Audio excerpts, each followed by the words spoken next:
গাজীপুরের কাপাসিয়া উপজেলায় খাল পুনঃখনন কার্যক্রমের উদ্বোধন করা হয়েছে। বৃহস্পতিবার বিকেলে উপজেলার চাঁদপুর ইউনিয়নের ঘাটকুড়ি ব্রিজ থেকে পুটান অভিমুখে নলিখাল পুনঃখনন কাজের শুভ উদ্বোধন করেন গাজীপুরের জেলা প্রশাসক ও বিজ্ঞ জেলা ম্যাজিস্ট্রেট মোহাম্মদ নুরুল করিম ভূঁইয়া। উদ্বোধনী অনুষ্ঠানে উপস্থিত ছিলেন অতিরিক্ত জেলা প্রশাসক রাজস্ব ও এলজি মোহাম্মদ সোহেল রানা, জেলা ত্রাণ ও পুনর্বাসন কর্মকর্তা মোহাম্মদ আওলাদ হোসেন, কাপাসিয়া উপজেলা নির্বাহী কর্মকর্তা তামান্না তাসনিম, সহকারী কমিশনার ভূমি নাহিদুল হক সহ স্থানীয় জনপ্রতিনিধি, রাজনৈতিক নেতৃবৃন্দ, পেশাজীবী ও শ্রমজীবী মানুষ। জানা গেছে, প্রধানমন্ত্রীর নির্বাচনী প্রতিশ্রুতি বাস্তবায়নের লক্ষ্যে দুর্যোগ ব্যবস্থাপনা ও ত্রাণ মন্ত্রণালয়ের অধীনে অতিদরিদ্রদের জন্য কর্মসংস্থান কর্মসূচি ইজিপিপি এর আওতায় এই প্রকল্প বাস্তবায়ন করা হচ্ছে।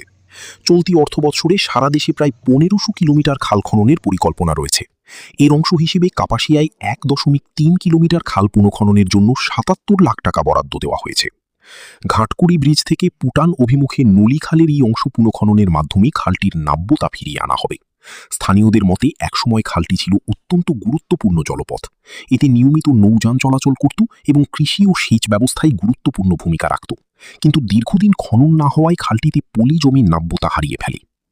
উদ্বোধনী বক্তব্যে জেলা প্রশাসক মোহাম্মদ নুরুল করিম ভূঁইয়া বলেন, এই খালটি একটি ঐতিহ্যবাহী পুরনো খাল।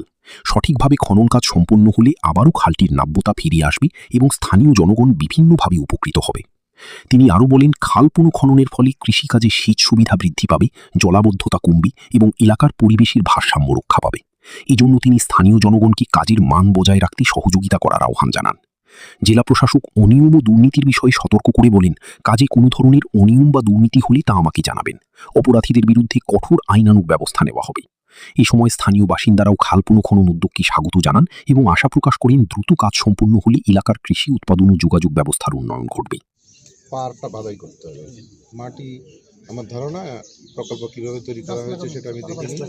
নিশ্চয়ই এটি পাড়ের নদী খনন করে যে মাটিটা হবে সেটা পাড়েই রাখা হবে এবং পাড়টাকেই আপনার সংস্কার করা হবে এবং সেই মাটিতে আমি শুনলাম গাছও লাগানো, যেহেতু গাছ লাগানো হবে সুতরাং গাছই হচ্ছে এখানে তৃতীয় পক্ষ, মধ্যস্বত্ব।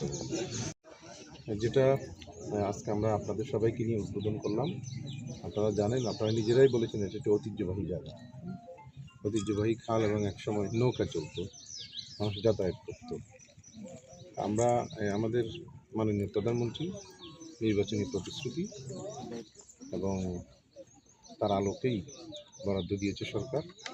এই খালটি 1.35 কিলোমিটার খনন করা হবে এবং সরকারের উদ্দেশ্য হচ্ছে, আমি সেদিন আমাদের একটা মিটিংয়ে বলেছিলাম, সেটা হচ্ছে এটিকে আগের অবস্থায় ফেরত নিয়ে আসে। আমি একটু মজা করে বলেছিলাম যে একটা গানের উদ্ধৃতি দিয়ে, যে যা ছিলাম আগে, তুমি আমি একই আছি, যা ছিলাম আগে, একটা গান আছে না এরকম, পৃথিবী বদলে গেছে। তো সেরকমই এই খালটিকে যেটা ছিল সেই অবস্থায় ফেরত আনা হচ্ছে সরকারের উদ্দেশ্য। এখন এটি সরকার পারবে কি না, এটা হচ্ছে বড় প্রশ্ন, তাই না? এইটা পারবে যদি এই এলাকার মানুষ হেল্প করে, যদি আপনারা সবাই মিলে সরকারকে সহায়তা করেন, যদি যারা লেবার, যারা মাটি কাটবে, যারা এটা প্রকল্প বাস্তবায়ন করবে, তাদের সাথে যদি আপনারাও যদি হাত লাগান, আপনারাও যদি সহায়তা করেন এবং কাজে আপনারা কেউ যাতে বাধা সৃষ্টি না করেন, তাহলে নিশ্চয়ই এটাকে সরকার তার জায়গায় নিয়ে আসতে পারবে। আর সরকার চেষ্টা করবে মানুষ এটা বাস্তবায়ন করবে। এই খাল কিন্তু সরকার ভরাট করে নেই, বুঝছে, করে না, এই খাল মানুষই ভরাট করে দেয়।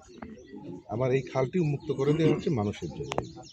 এখন মানুষ তাকে বুঝতে হবে কোনটা আমার স্বার্থ, কোনটা আমার স্বার্থ, কোনটা জনগণের স্বার্থ এবং কোনটা সকলের স্বার্থ, সেটি বুঝতে হবে।